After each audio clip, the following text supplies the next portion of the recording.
Assalamualaikum warahmatullahi wabarakatuh. Alhamdulillahi rabbil alamin. Wa bihi nasta'inu ala umurid dunya waddin. Assalatu wassalamu ala asyrafil anbiya'i wal mursalin, nabiyyina Muhammadin wa ala alihi wa sahbihi ajma'in, amma ba'd. Kita memasuki kitab ke-49, yaitu Kitabut Taubah, kitab tentang taubat. Taubat itu secara bahasa artinya kembali. Itu makna taubat. Kalau istighfar, minta ampun.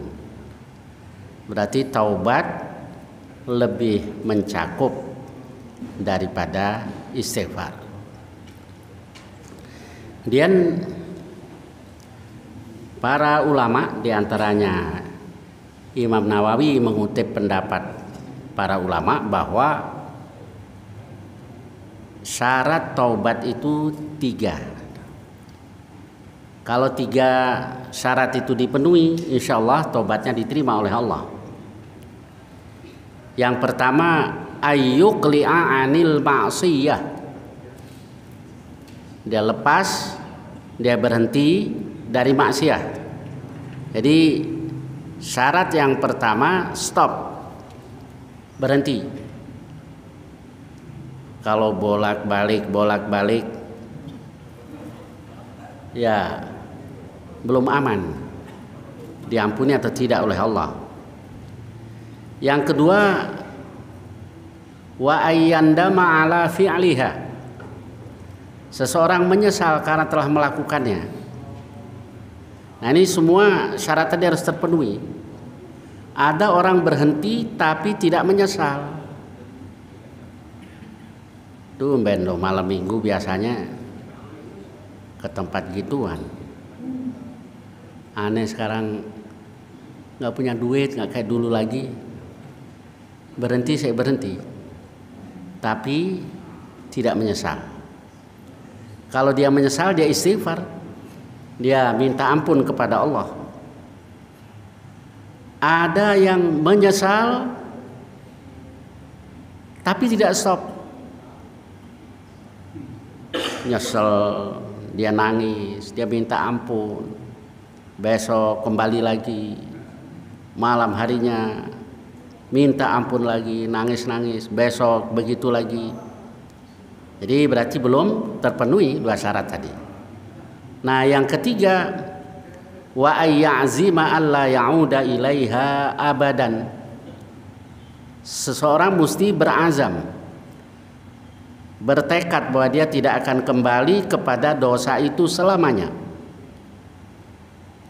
Jadi kalau 3 syarat ini dipenuhi, insya Allah taubat kita diampuni oleh Allah Subhanahu wa ta'ala. Baik. Nah, bab yang pertama dari Kitabut Taubah adalah babun fil haddi ala taubah. Bab anjuran, dorongan untuk bertaubat, wal farahi biha, dan kegembiraan terhadapnya, yakni Allah gembira ketika ada seorang hamba yang bertaubat, yang kembali kepada Allah. Baik, untuk lebih jelasnya kita lihat hadis-hadisnya. Hadis 1746. Hadithu Abi Hurairah radhiyallahu anhu qala an-nabiyyu sallallahu alaihi wasallam. Nabi sallallahu alaihi wasallam bersabda, yaqulullahu ta'ala, Allah Ta'ala berfirman, berarti ini adalah hadis qudsi. Ana inda dhanni abdi bi. Aku sesuai dengan dugaan hambaku terhadapku. Nah, ini sebagaimana yang sudah kita bahas. Hadis ini sudah pernah kita bahas pada beberapa bab yang lalu. bahwa Allah itu sesuai dengan dugaan hambanya terhadapnya. Nah, kaitannya dengan pengampunan dosa. Nah, kalau kita yakin dalam bertobat tadi akan diterima tobat kita oleh Allah, insya Allah tobat kita diterima.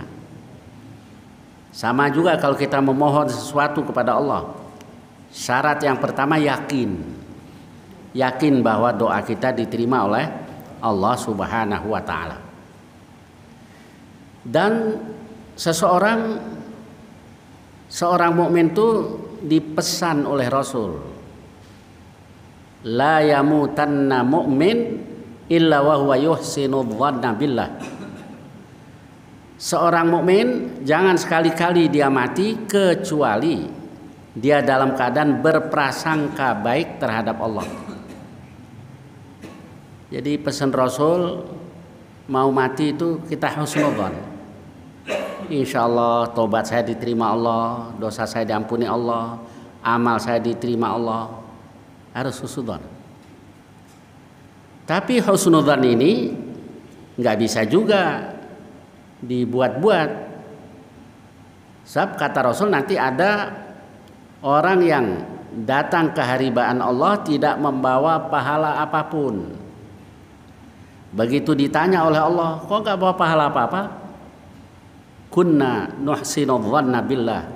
Ya Allah, dulu waktu di dunia kami berprasangka baik terhadap Allah. Masa iya sih dosa saya nggak diampuni? Masa iya sih amal ibadah saya tidak diterima oleh Allah?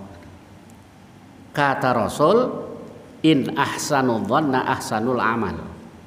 Kalau benar mereka membaguskan prasangka, niscaya mereka juga membaguskan amalnya. Jadi dua hal ini berkaitan, antara membaguskan amal dan membaguskan prasangka. Bertaubat juga nggak pernah, kemudian istighfar juga tidak, beribadah juga tidak. Lalu ketika menghadap Allah nanti, modal satu-satunya cuman husnudzan terhadap Allah. Nah, kalau yang seperti ini bertentangan antara realitanya dengan harapannya. Baik, saya lanjutkan hadis tadi. Jadi ana inda dhanni abdi bi wa ana ma'ahu idza dzakarani. Aku bersama dengannya kalau dia menyebut, dia mengingat aku. Nah, ini ma'iyah atau kebersamaan Allah Subhanahu wa Ta'ala. Nah, ini dalam arti khusus ini. Terus terhadap semua orang juga Allah bersama dengan hambanya. Tetapi makna khusus yaitu terhadap hamba yang berzikir, hamba yang beriman, hamba yang bertakwa dan seterusnya. Yani insyaallah dia dilindungi, dia ditolong oleh Allah Subhanahu wa Ta'ala. Jadi ma'iyah yang bersifat ma'nawiyah insyaallah. Jadi wa ana ma'hu idza dzakarani. Kalau kita sebut Allah, kita berzikir kepada Allah, itu Allah bersama dengan kita. Fa in dzakarani fi nafsihi, maka jika dia berzikir kepadaku di hatinya, dzakartuhu fi nafsi, aku juga mengingatnya pada diriku atau dalam hatiku. Yakni kalau berzikir kepada Allah sendiri, insyaallah itu maksudnya di hati atau sendiri, orang nggak tahu. Allah juga sebut kita sendirian. Nah, wa in dzakarani fi malain, kalau dia menyebut aku di tengah-tengah orang banyak, maka dzakartuhu fi malain khairin minhum. Aku sebut-sebut dia di kalangan malak, yakni maksudnya malaikat yang lebih baik dari mereka. Jadi berzikir itu sendirian atau di tengah-tengah orang banyak, semuanya dianjurkan dan ada fadilahnya. Sendiri Allah sebut secara khusus sendiri. Nah, kalau disebut tengah orang banyak, berzikir tengah-tengah orang banyak, Allah juga sebut-sebut kita di tengah para malaikat yang lebih baik, lebih bagus dibanding dengan kita. Wa in dzakaroni wa in taqarraba ilayya bi shibrin. Kalau dia mendekatkan diri kepadaku sejengkal. Jadi diibaratkan sejengkal. Kita taqarrub, dekatkan diri kepada Allah. Taqarrabtu ilaihi dzira'an. Maka aku taqarrub, aku dekatkan diri kepadanya dzira'an, sehasta. Jadi kalau kita mau taubat, mau mendekatkan diri kepada Allah, disambut lebih banyak oleh Allah. Baru kita mendekat sejengkal, ibarat kata, nah Allah sudah sambut kita mendekat sehasta. Lanjutannya wa in taqarraba ilayya dzira'an. Kalau dia dekatkan diri kepadaku sehasta, taqarrabtu ilaihi ba'an, maka aku dekatkan diri kepadanya sedepa. Wa in atani yamshi. Kalau dia datang kepadaku dengan berjalan, jadi diibaratkan kita taqarrub kepada Allah pelan-pelan, disambut lebih kencang oleh Allah, maka ataituhu harwalah, aku mendatanginya dengan lari-lari kecil. Nah, hadis ini mendorong kita untuk berprasangka baik terhadap Allah. Nah, kenapa ini diletakkan di awal bab taubat? Begini, yang membuat orang tidak mau taubat itu diantaranya dia sudah putus asa. Apa mungkin dosa saya diampuni oleh Allah? Putus asa itu dilarang. Innahu la yai'asu, gitu. Sebenarnya tidak putus asa dari rahmat Allah kecuali orang-orang kafir. Tapi tidak punya rasa takut juga dilarang. Jadi la ya'manu makrallah, tidak merasa aman dari azab Allah kecuali kaum yang merugi. Jadi putus asa dilarang. Kemudian menganggap enteng, menganggap remeh juga dilarang, atau kehilangan rasa khauf. Nah, jadi di antara sebab orang tidak mau minta ampun karena dia sudah putus asa. Dosa saya terlalu banyak, mana mungkin saya diampuni oleh Allah. Nah, maka di hati kita ini harus kita kontrol. Nah, jadi kita jadi dokter buat diri kita sendiri. Nah, kita diagnosa apa yang kurang dari saya, khauf saya atau roja saya. Sebab antara khauf dan roja harus balance, harus seimbang. Khauf takut, roja harapan. Nah, dua hal ini harus seimbang. Nah, gejalanya apa? Kalau dokter kan lihat fisik, penyakit fisik, kita harus bisa kontrol diri kita sendiri. Apa ini gejalanya? Ketika kita mulai tinggalkan perintah Allah. Awalnya nggak langsung tinggalkan biasanya, sembarangan aja ngerjainnya. Lama-lama bisa ditinggalin. Mulai berani yang tadinya hati-hati, nggak berani jalankan yang subhat-subhat. Lama-lama yang haram-haram. Berarti apa yang kurang? Khauf kita, rasa takut kita terhadap Allah. Dan ketika kita mulai putus asa, nggak punya harapan, berarti yang kurang dari kita adalah roja, harapan kita. Nah, ada seorang ulama memberikan nasihat bahwa khaufmu jangan sampai membuat engkau putus asa. Rojamu jangan membuat engkau menganggap enteng dosa-dosa. Jadi dua hal ini harus seimbang. Baik untuk kontrol diri sendiri, buat mendidik anak dan keluarga, atau mendidik murid-murid itu. Kalau benar-benar guru itu bukan hanya diajari, tapi juga dilihat nih yang kurang dari murid saya, Nah, itu yang kita tekankan, disampaikan nanti ayat-ayat yang membuat dia takut Allah, atau sebaliknya tadi, ini kok mulai putus asa, ini nggak punya harapan, berarti harus disampaikan ayat-ayat hadis-hadis yang memberikan harapan.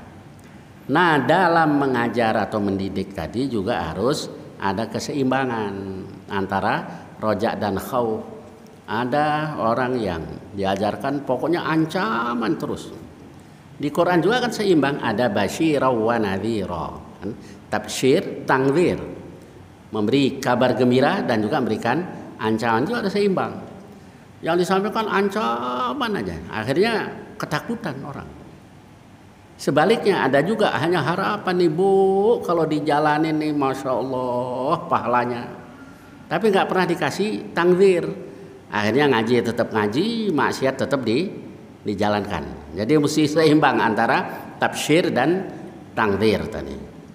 Baik, kemudian saya lanjutkan hadis yang berikutnya. 1747 hadits Abdullah bin Mas'ud radhiyallahu anin Nabi sallallahu alaihi wasallam wal akhar an nafsi. Hadis yang berasal dari Abdullah bin Mas'ud. Nah, di sini dia cerita sebagian ini dari Nabi. Jadi beliau menyampaikan sabda Rasul. Wal akhar, yang sebagian lagi an nafsi, itu pendapat dirinya sendiri. Dia katakan, innal mu'mina yara dzunubahu ka'annahu qa'idun tahta jabal. Sesungguhnya seorang mukmin itu memandang dosa-dosanya seolah dia duduk di bawah bukit. Ya khafu ayyaqa alaih, dia takut kalau bukit itu jatuh timpa dirinya. Wa innal fajira, dan sesungguhnya orang yang fajir, orang yang durhaka, yara dzunubahu kadzubab, dia melihat atau memandang dosanya itu kayak lalat marra ala anfih, yang terbang di atas hidungnya kayak laler gitu, ditepis. Faqal bihi kada, kemudian lalu dia berbuat dengan berbuat begini terhadapnya, yakni ditepis lalat tadi. Baik, ini yang perkataan Ibnu Mas'ud. Yang berikutnya nanti adalah sabda Rasulullah sallallahu alaihi wasallam. Jadi Ibnu Mas'ud radhiyallahu an katakan, seorang mukmin itu memandang dosanya seperti orang yang duduk di bawah bukit. Dia takut sewaktu-waktu bukit itu jatuh timpa dirinya. Tapi kalau munafik memandang dosanya hanya kayak lalat yang terbang di atas hidungnya, cuma ditepis gitu aja, selesai. Nah, itulah sebabnya di surah Az-Zariyat ayat 18, ketika Allah menerangkan tentang orang-orang yang bertakwa, a'udzubillahi minasyaitonirrajim, wa bil ashari hum yastaghfirun, dan di waktu sahar mereka istighfar. Karena ayat ini menjelaskan orang-orang yang bertakwa, tapi malah ketika waktu sahar menjelang subuh dia istighfar. Bukankah orang-orang yang bertakwa itu orang yang hati-hati? Dia jalankan perintah Allah, dia tinggalkan larangan Allah. Kalau orang yang nggak punya dosa sih nggak ada. Tetapi orang yang hati-hati itu orang yang bertakwa. Di surah Ali Imran ayat 17, wal mustaghfirina bil ashar, dan orang-orang yang istighfar di waktu sahar menjelang subuh. Di Ibnu Mas'ud juga pernah di masjid, kan gelap kalau menjelang subuh tuh. Kok ada orang di sudut masjid berdoa, ya Allah, ini waktu Engkau perintahkan aku untuk minta ampun kepadamu, maka ampuni dosa-dosaku. Itu udah terang dilihat sama sahabat, nggak tahu Ibnu Mas'ud. Jadi dia laksanakan ayat tadi. Nah, maksud perkataan Ibnu Mas'ud tadi, kenapa kok malah orang-orang yang bertakwa, yang rajin istighfar bahkan di waktu sahar? Ternyata sebabnya kalau menurut Ibnu Mas'ud tadi, karena seorang mukmin itu kalau habis melakukan dosa dia menyesal, maka dia banyak berbuat baik, dia banyak mohon ampun kepada Allah. Sedangkan orang munafik habis berbuat dosa dianggap kecil, dosa segitu mah dibacain Al-Fatihah juga impas gitu ya, dianggap enteng dosa-dosa. Maka yang munafik justru tidak istighfar, yang bertakwa yang malah istighfar di waktu sahar lagi. Nah ini sababnya kalau menurut Ibnu Mas'ud. Jadi wal mustaghfirin bil ashar, orang-orang yang istighfar di waktu sahar. Nah itu orang-orang yang bertakwa. Yang bertakwa malah hati-hati, takut kalau dia diazab oleh Allah. Maka dia selalu istighfar kepada Allah. Yang munafik malah tidak berhati-hati, kecil dosa kayak gitu mah kecil. Nah itu munafik. Nah sekarang kita koreksi diri. Kita termasuk munafik apa termasuk orang-orang yang bertakwa? Kalau yang bertakwa nyesel habis melakukan dosa. Umar bin Khattab radhiyallahu an itu cuma pernah berdebat aja dengan Rasul. Waktu Rasul mau gampangnya menandatangani lah itu Sulhul Hudaybiyah. Itu Rasulullah dan para sahabat kan pergi ke Mekah untuk umrah dengan 1400 kalau nggak salah, 1400 umat Islam. Mereka semua pede, yakin kalau mereka masuk ke Mekah tahun itu tidak ada perlawanan yang berarti dari orang-orang musyrik Mekah. Tetapi ternyata ketika sampai di satu tempat yaitu Al-Hudaybiyah, nah mereka dihadang dan nggak boleh masuk tahun itu, dibolehkan masuk tahun depan. Nah kemudian perjanjian itu disetujui oleh Rasul. Kecewa kan para sahabat, nunggu bertahun-tahun dari dulu kapan bisa beribadah ke Masjidil Haram. Nah sekarang giliran menurut pikiran para sahabat tadi, mungkin nih kalau tahun ini masuk ke sana nggak, Mekah sudah lemah waktu itu. Tapi kok Rasul tanda tangani perdamaian Hudaybiyah tadi, dan Rasul tepati tahun depan baru umroh. Nah ini yang disebut Umratul Qadha. Nah di situ Rasul diskusi, Umar diskusi dengan Rasul sampai akhirnya Umar katakan, alasta rasulan, bukankah engkau ini Rasul? Bala, ya saya Rasul. Rasul nggak marah karena itu semangat keislaman, ghirah keislaman Umar dan para sahabat yang lain. Tapi sungguh penuh itu Umar katakan, habis itu saya banyak berbuat baik, saya banyak istighfar, saya banyak ini banyak itu, karena menyesal berdebat dengan Rasulullah Sallallahu Alaihi Wasallam. Nah ini sahabat yang sekarang caci maki Rasul pun nggak merasa berdosa ya. Dulu cuma begitu dan Rasul juga nggak marah. Cuma setelah itu dikumpulkan di bawah pohon ribuan, dibaiat lagi oleh Rasulullah Sallallahu Alaihi Wasallam. Maka baiat itu dinamakan baiatur ridwan. Dan mereka yang habis baiat itu biasa disebut dengan ahlu baiatir ridwan, orang-orang yang dulu ikut dalam baiatur ridwan. Nah ini contohnya. Umar cuman begitu doang, nyesalnya bukan main. Kita yang banyak dosa banyak begini aja ya paling nangis kalau nggak punya duit ya. Nggak pernah kan menangisi dosa-dosa, pernah ya, nggak perlu diomongin. Nah itu mudah-mudahan kalau kita pernah lakukan itu, nah dosa-dosa kita mudah-mudahan diampuni oleh Allah Subhanahu Wa Taala. Kayak zikir aja yang nanti di akhirat dapat naungan di mahsyar. Yauma la dhilla illa dhilluh, pada hari tidak ada naungan kecuali naungan Allah. Salah satunya adalah rajulun dzakarallaha khalian fafadat aina, orang yang berzikir kepada Allah sendiri lalu menangis, kedua matanya mencucurkan air mata. Kalau di depan orang atau masuk TV ya bisa dia ikhlas, tapi bisa juga tidak. Tapi kalau sendiri pengen dialamin siapa ini? Kalau sendiri tengah malam nangis. Nah ini yang yang akan mendapat naungan Allah di mahsyar, yauma la dhilla illa dhilluh. Lalu Nabi juga katakan ainani la tamassuhuman nar, dua mata yang tidak disentuh neraka.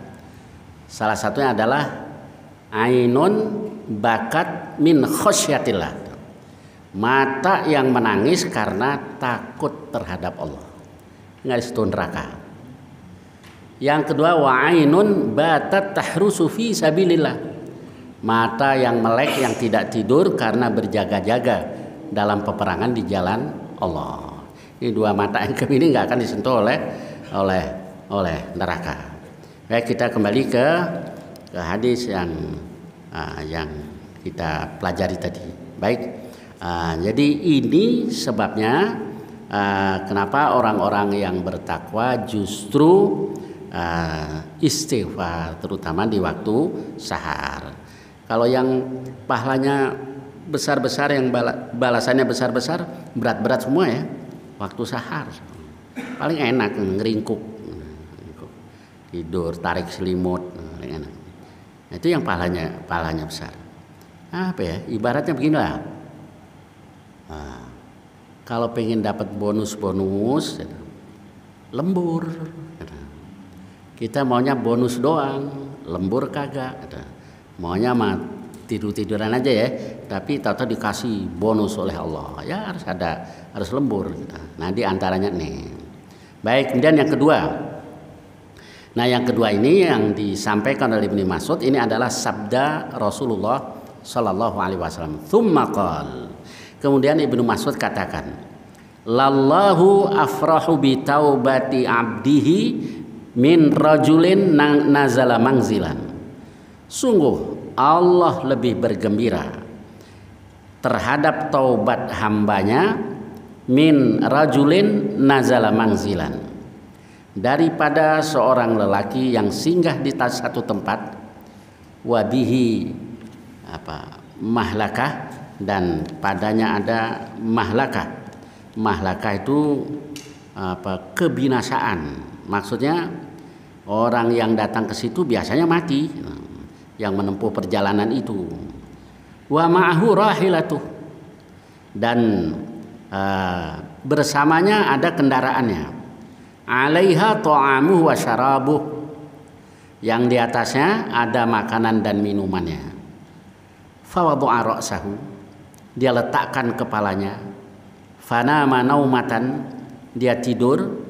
Fastaiqadha, dia bangun. Wa qad dhahabat rahilatuh, kendaraannya hilang, lepas.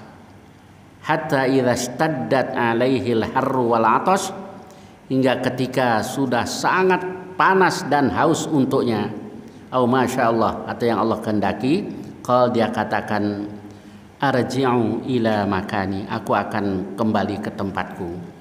Faraja'a, lalu dia kembali. Fanama, dia tidur, naumatan, sekali tidur. Tsumma rafa'a ra'sahu, kemudian dia angkat kepalanya. Fa idza rahilatuhu 'indah, tiba-tiba kendaraannya ada di sisinya. Ini kalau di lafadz yang lain begini, lallahu asyaddu farahan bi taubati 'abdi. Sungguh Allah itu lebih sangat gembira terhadap taubat hambanya, hina yatubu ilaih, ketika hamba itu taubat kepadanya. Min ahadikum kana ala rahilati bi ardin falah, daripada salah seorang dari kamu yang berada di atas kendaraannya, bi ardin falah, di tanah lapang atau di padang pasir begitulah. Kemudian fang falatat minhu, ontaknya atau kendaraannya lepas. Wa alaihi ta'amuhu wa syarabuh, padahal di atas kendaraannya ada makanannya dan minumannya. Di daerah-daerah seperti yang digambarkan atau dicontohkan Rasul, yang orang butuhkan makanan dan minuman, terutama minuman, padahal ada di atas kendaraannya lepas. Kemudian dia cari ke sana kemari, enggak ketemu. Fa'ayisa minha, dia putus asa darinya. Kemudian fattaja'a fi dhilli syajarah, dia berbaring di bawah sebuah pohon. Fa bainama huwa kadzalik, ketika dia dalam keadaan seperti itu, idh huwa biha qa'imatun 'indah, tiba-tiba kendaraannya berdiri di sampingnya. Gimana ini? Udah putus asa tadinya, ya Allah, kendaraan bisa onta atau lainnya lepas, padahal di situ ada makanan dan minuman. Mau minta tolong siapa? Putus asa, dia rebahan, tahu-tahu ontaknya ada di sampingnya. Kemudian fa akhadha bi khitamiha, dia pegang itu tali kendali ontanya tadi. Wa qala min syiddatil farah, karena sangat gembira dia katakan, Allahumma anta abdi wa ana rabbuk, ya Allah engkau hambaku, aku Tuhanmu. Kata Rasul, akhta'a, dia keliru. Orang kalau emosinya meluap-luap itu kan keliru ngomong. Marah juga bisa keliru ya. Dasar muka gue kayak mau ngatain muka lo kayak pantat gue, jadi terbalik ya. Muka gue kayak pantat lo gitu. Ngamuk tuh. Nah, orang lagi senang meluap-luap rasa kegembiraannya ngomong juga keliru gitu. Akhta'a min syiddatil farah. Dia salah bicara karena sangat gembira. Nah, itu luapan kegembiraan yang luar biasa kan. Sampai ngomong pun keliru. Nah, kegembiraan yang semacam ini kalau dibanding dengan kegembiraan Allah ketika ada hamba yang bertaubat kepadanya, masih sangat lebih besar kegembiraan Allah ketika hamba bertobat kepadanya. Kurang baik gimana sih Allah? Dosa kita banyak, minta ampun. Seneng Allah lihat hamba yang minta ampun. Dan kalau di hadis yang lain malah Nabi katakan ini, laula annakum tudzibun, kalau saja kamu ini tidak berbuat dosa, la khalaqallahu khalqan, niscaya Allah akan ciptakan makhluk yudzibun yang berbuat dosa, kemudian Allah ampuni untuk mereka. Itu di riwayat Muslim, Nabi katakan begitu. Jadi bukan berarti kita disuruh berbuat dosa, enggak. Manusia itu yang paling baik juga tetap berbuat dosa. Kullu bani adama khata. Semua anak cucu Adam itu tukang bikin salah. Wa khairul khata'in, sebaik-baik orang yang berbuat salah adalah at-tawwabun, orang-orang yang bertaubat. Nah, jadi maksudnya bukan nyuruh berbuat dosa. Orang yang berhati-hati saja masih terjerumus dalam dosa, apalagi orang yang tidak berhati-hati. Nah, ya untung Allah Subhanahu wa taala senang ketika ada hamba yang kembali kepadanya. Baik, kemudian hadis 1748 itu cuma melengkapi hadis sebelumnya, yaitu hadis Anas bin Malik. Hadis Anas bin Malik dia katakan qala Rasulullah SAW, Allahu afrahu bi taubati abdih. Allah itu lebih bergembira terhadap taubat hambanya min ahadikum, daripada salah seorang dari kamu saqata ala ba'irih, yang jatuh dari ontanya, waqad adallahu, dan dia sudah kehilangan ontanya, fi ardin falah, di tanah lapang atau di padang pasir begitu. Baik, apa sampai hadis ini, hadis 1748. Insyaallah yang akan datang kita lanjutkan hadis-hadis berikutnya. Barangkali ada pertanyaan-pertanyaan tentang hadis-hadis yang tadi kita bahas, atau pertanyaan-pertanyaan lain yang saya bisa, silakan, tafadhol.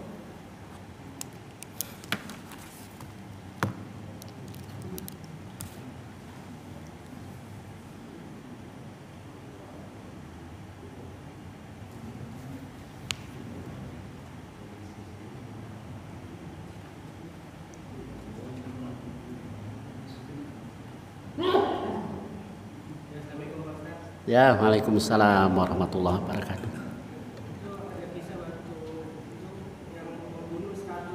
Ya, betul. Ya.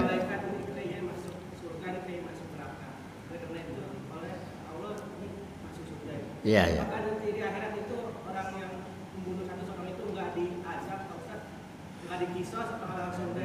Ya. Begini. Dosa besar itu membunuh hamba yang diharamkan oleh Allah. Nah, itu dosa besar. Nah, bahkan yang pertama kali diputuskan, yakni sesama hamba di yaumul akhir nanti adalah fiddima, dalam urusan darah. Lalu itulah ringkasnya, itu dosa besar. Lalu kok orang bunuh sekian banyak orang diampuni oleh Allah? Ya, itu menunjukkan bahwa Allah Maha Pengampun. Lalu kok diampuni? Kan itu menyangkut dosa sesama adabi. Ya lihat saja tobatnya. Asal kita jeli saja ketika mempelajari hadis tadi. Kan di hadis tadi orang yang membunuh 99 jiwa. Dia tanya kepada seorang rahib, apakah tobatnya diterima oleh Allah? Mana mungkin bunuh 99 diterima tobatnya oleh Allah. Bunuh sekalian. Lengkap udah 100 jiwa. Tapi dia tetap berusaha kan. Dia cari, akhirnya ketemu orang yang alim. Dia tanya, hal lahu min taubah? Apakah dia masih bisa bertaubat? Dan orang alim tadi katakan, wa man yahul, siapa yang bisa menghalangi antara dia dengan taubat? Jadi ya diterimalah itu, tobatnya diterima oleh Allah SWT kalau mau bertobat. Nah, senang kan dia? Tapi ada syaratnya. Intoliq ila ardi kada wa kada. Nah, itu nurut, disuruh lakukan itu dia nurut. Pergilah kamu ke negeri ini, negeri itu. Fa inna hunaka unasun ya'budunallah. Karena di sana ada orang-orang yang beribadah kepada Allah. Nah, dan fa'budillaha ma'ahum, beribadahlah kepada Allah bersama dengan mereka. Wala tarja' ila ardik, jangan kau kembali ke negerimu. Fa innaha ardusu, karena negerimu negeri yang tidak baik. Coba kelihatannya sepele kan ya? Pergi ke satu tempat tidak boleh kembali ke negeri, enggak mudah kan? Pencahariannya di lingkungannya tadi itu suruh tinggalin. Jadi tobatnya nggak main-main. Targetnya itu Allah, bukan manusia. Tinggalin, ya Allah, kalau gue tinggalin gimana nih ya Pak? Nih, itu enggak, dia mau. Nah, kemudian nasihat orang alim tadi dituruti, dia pergi. Ketika sampai di pertengahan jalan, yang malakul maut cabut nyawanya. Maka kata Rasul, fakhtasomat fihi, bertengkarlah, berebutlah tentangnya malaikatur rahmah wa malaikatul adab. Malaikat rahmat dan malaikat adab. Berbentuk manusia, jadi disaksikan oleh manusia. Karena sebagai pelajaran. Apa alasan malaikat rahmat? Mereka katakan ja'ata iban mukbilan biqalbihi ilallah. Dia datang dalam keadaan bertaubat, menghadap dengan sepenuh hatinya kepada Allah. Taubatnya nggak main-main. Biqalbih, dengan hatinya. Bukan karena ya yang penting inilah tetangga saya sudah maafkan saya, keluarga saya, mertua saya sudah terima saya lagi. Nah, itu targetnya cuma manusia. Tapi dia tidak. Yang dicari itu tadi. Kata malaikat rahmat, ja'ata iban mukbilan biqalbihi ilallah. Kata malaikat adab, innahu lam ya'mal khairan qattu. Dia kan belum pernah melakukan kebaikan sama sekali. Allah kirim malaikat yang lain untuk memutuskan perkara di antara para malaikat tadi. Kemudian ukurlah, ternyata lebih dekat ke negeri yang dia tuju, sedikit jaraknya, diambil oleh malaikatur rahmah. Oke, kelihatannya tadi gampang ya? Enggak gampang itu. Taubatnya benar-benar dengan sepenuh hatinya itu. Ja'ata iban mukbilan biqalbihi ilallahi ta'ala. Nah, nanti banyak contoh-contoh yang lain. Orang yang taubatnya sungguh-sungguh. Kayak ketika ada di zaman Bani Umayyah, itu ada seorang penjahat yang dicari umat Islam di seluruh negeri, yang kelasnya kelas kakap lah. Suatu ketika dia ketemu dengan pengembala, lagi baca Al-Quran. Qul ya ibadiyalladzina asrafu ala anfusihim. Katakan wahai para hambaku yang telah melampaui batas terhadap diri mereka sendiri, jangan kamu putus asa dari rahmat Allah. Innallaha yaghfiru dzunuba jami'a. Sesungguhnya Allah mengampuni dosa-dosa semuanya. Mendengar tukang ngangon baca ayat itu, dia berhenti.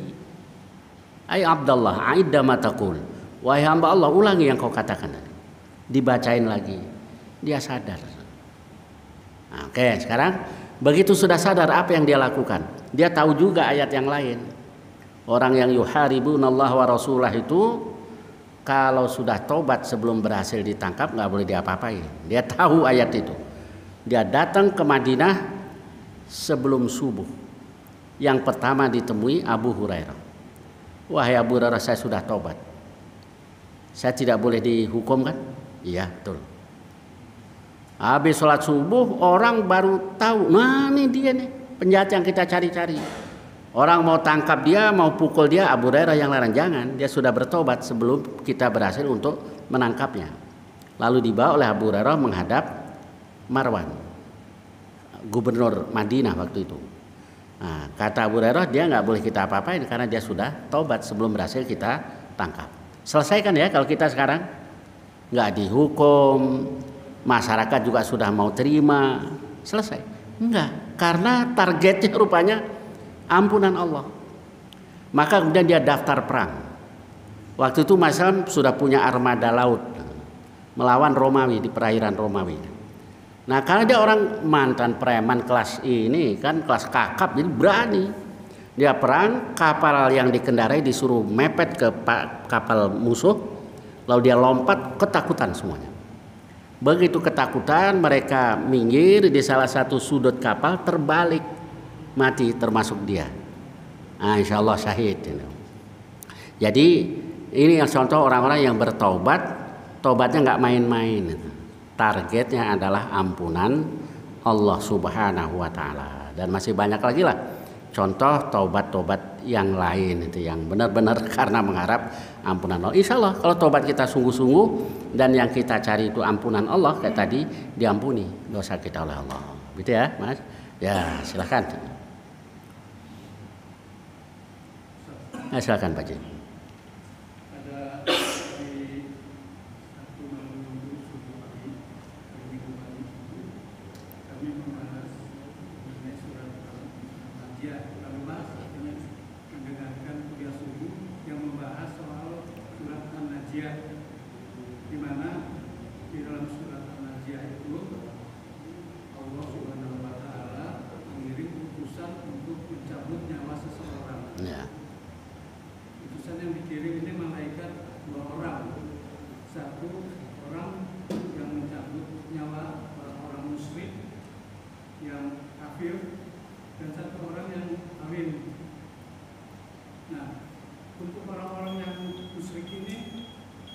Dicabut nyawanya itu dengan sangat keras, ya. Sehingga sakit sekali. Ya.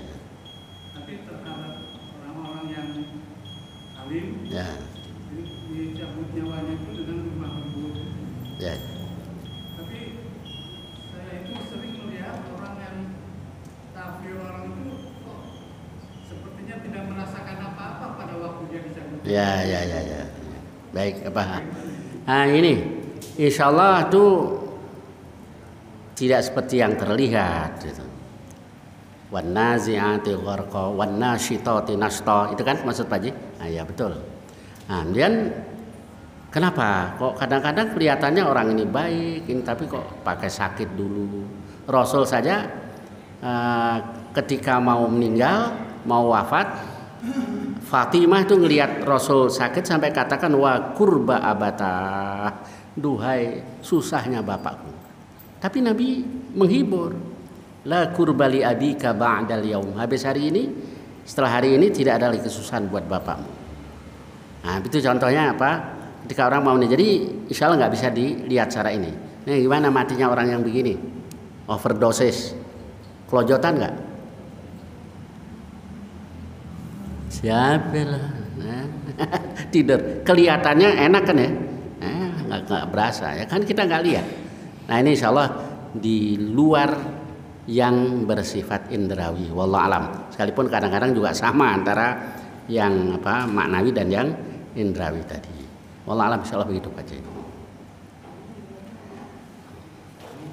Baik, saya kira sampai di sini. Mudah-mudahan banyak manfaatnya. Wassallallahu ala nabiyina Muhammad wa ala alihi wasallam. Walhamdulillahirabbil alamin. Assalamualaikum warahmatullahi wabarakatuh.